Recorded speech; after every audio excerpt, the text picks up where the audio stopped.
Niadtong June 12, nagsaulog tag Independence Day at the same time ato pong gisaulog niadtong adlaw kasama ang World Day Against Child Labor.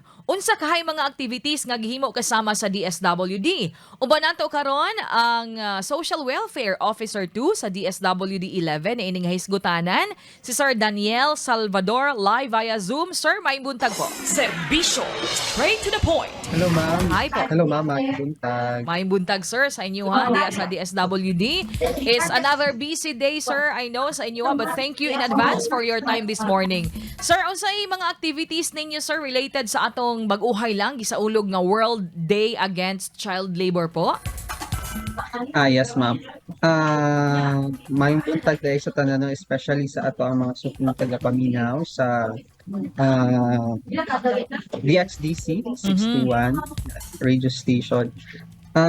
Before na po ikuan, i-flag do ato ang regional celebration sa DSWD for the World Day Against Child Labor. Ato sigurong i-define unsa ang child labor, no? According sa datos nga gitala sa PSA, no, na ay around 37,000 na mga bata engaged into child labor last 2021. And then for 2022 and 2023, we're working on the data pa, no? Kailangan nato mahibalaan if nag-increase ba or nag-decrease ang ato ang incidence sa child labor diri sa Davao Region. Okay. So, Sir, with excuse me, Sir Yes, ma'am. Daniel. Kanang 37,000, sir, that is only for Davao region, sir?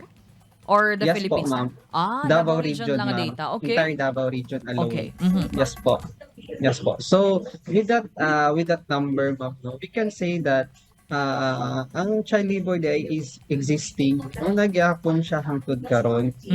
So tungod ana, no, natay programa sa DSWD nga ginatawag nga Shield Against Child Labor. Okay. Kini ang ato ang programa nga gina-introduce sa mga local government units nga ilang implement ang kaning programa kay kaning programa na kasi mga components, no, para masulbad ang child labor sa ilang mga localities. Now, in relation to the World Day Against Child Labor, ma'am, nganong kailangan nato gina-celebrate ang World Day Against Child Labor? Kay nakafocus siya dito sa pag-convene, no, sa atong mga national government agencies, sa atong mga CSO, non-government organizations, no, ug atong mga stakeholders to really make an effort to address this kind of issue.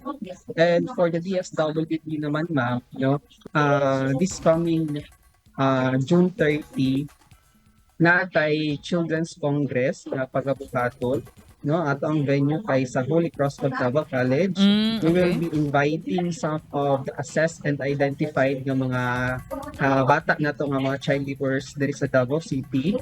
Tapos nalay workshop gamay, no, nakatay mga inputs, and then of course ang highlights sa atong activity is katong palakayan with the stakeholders kung asa ang mga bata kay tagaan na tong opportunity to raise questions, no, to recommend or to lobby sa ato ang mga stakeholders kung sa pa to mga angay buhaton, no, sa ato ang mga government agencies, sa ato ang mga CSOs, no, para ma-address ang kanilang social problem. Yes po. Sir Daniel, pwede mo insert, sir, no? Nahinumduman man gud nako, sir. One of our programs ni sa DXDC, naghisgot mi aning child labor. O niya, dili na ko malimtan kay ang mga reaksyon ato, sir. Daghan man gud ang niingon nga mas labing maayo daw nga bata pa lang, no? Magsugod na silang pagpanarbaho, sir, kay uban pod pobre, so wala ka pa eskwela, so patrabahoon na lang daw kaysa daw magsigig Facebook, sig cellphone. Unsa may basa nimo ana, sir, based trapod sa unsa gyud data nga nakuha ninyo dito, sir? Unsay mga rason nga nang ipatrabaho man ning mga bataan ni sir if na-appeal sa atong data, sir? Yes, ma'am. Actually, ma'am, no, ang pag-work sa usa ka bata is naman tay mga considerations na base sa atong kalaot na tay mga exemptions, no, sa sama sa ingon sa RA 9231. So ang mga bata exempted sila nga matawag nga child labor as long as no, dili ma-deprive ang ilahang mga katungod, maka-eskwela gihapon sila, Mhm. under sila sa sole supervision sa ilahang mama or papa, and then naa sila working child permit gikan sa DOLE. So in Okay. short, ma'am, dili bawal ang child labor as long as no makumpel ta didto sa balako. Mhm. Mhm. Pero kining mga child labor cases nato diri sa Davao Region, sir, sagad nila sir sa ni wala pasagdan sa ginikanan gyud or ipatrabaho gyud pug sanon? Nabatay nga nga answer. According sa study Yes. ma'am no nga gikandak ni Social Technology Bureau, one of the major reasons nga ang mga bata mo engage into child labor is because of poverty no sa Poverty. kalisod yun. Mm. Mm. So, in short, ma'am, in order to address this problem is tutukan din nato itong mga poverty alleviation nato nga mga efforts. Yes po. Lastly, Sir Daniel, no? Since child labor is a broad topic to be discussed in just few minutes, sir. Lastly na lang siguro, sir, unsa imuhang challenge sa mga ginikanan kay dito magkita mo igo, sir, sa ginikanan, no?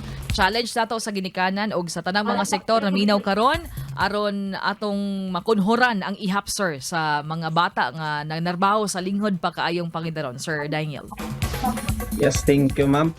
Siguro ang akong message sa mga parents ug katong mga naiplano nga bahimong ginikanan is, of course, tan-aw nato ang future sa ato ang mga anak, no? Kay I really believe that a happy adulthood comes from a happy childhood. So kung feeling nato dili nato kaya buhion ng bata, no, dili ta emotionally, physically, financially ready to raise a child, so ayaw lang usa, no, kay ang mag-suffer ana isang bata gihapon. Yes. So tagan gid nato chance ang bata nga i-discover yung full potential by doing so. Yes po.